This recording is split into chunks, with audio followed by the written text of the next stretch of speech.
Did you know that much of the imagery and themes in the book of Revelation are from the Old Testament? Chapter 1 alone has 33 cross-references in the NIV Study Bible to Old Testament scriptures, so we really need to be familiar with our whole Bible to understand Revelation properly. This video is not intended to be exhaustive or exhausting, but just a small taster to spur us on to further study.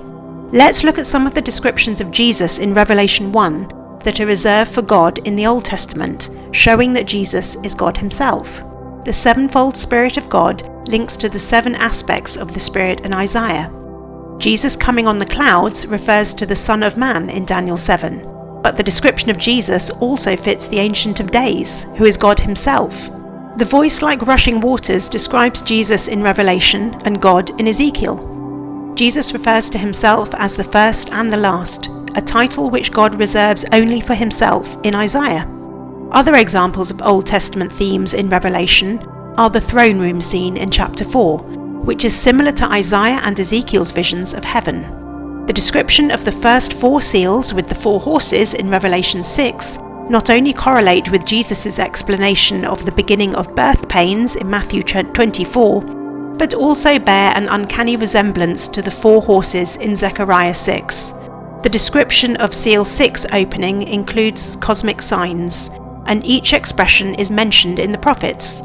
The sun going dark and moon going red is from Joel, stars falling like figs and the heavens being rolled up is from Isaiah, as is people hiding in caves and rocks from the wrath of the Lamb. The description of the sealing of the 144,000 in chapter 7 is paralleled in Ezekiel by the marking on the forehead of those in Jerusalem who grieve and lament over sin.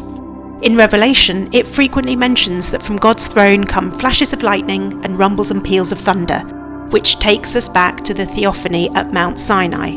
The trumpet judgments in Revelation 8 and 9 and the bowls of wrath in chapter 16 also take us back to the Exodus plagues, although there is not a precise correlation. The 2 witnesses are modelled after Moses and Elijah, and John quotes from Zechariah to explain more about them. The beast described in Revelation 13 and 17, who is understood to be the Antichrist, refers back to Daniel's dream of 4 beasts coming out of the sea. Its 10 horns also links it to other prophecies in Daniel.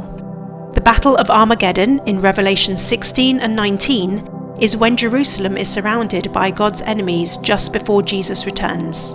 This battle is a recapitulation of the Battle of Gog and Magog in Ezekiel 38 and 39, and is also mentioned in Zechariah 12 and 14 and Joel 3.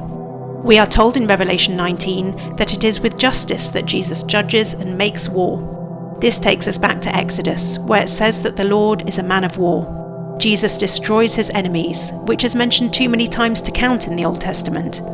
The wedding supper of the Lamb is mentioned by Isaiah, as is the new heavens and the new earth in chapters 21 and 22. Those who study the book of Revelation are blessed, so what are we waiting for? Let's get reading. Please like and subscribe for more Bible nuggets from a Hebraic perspective.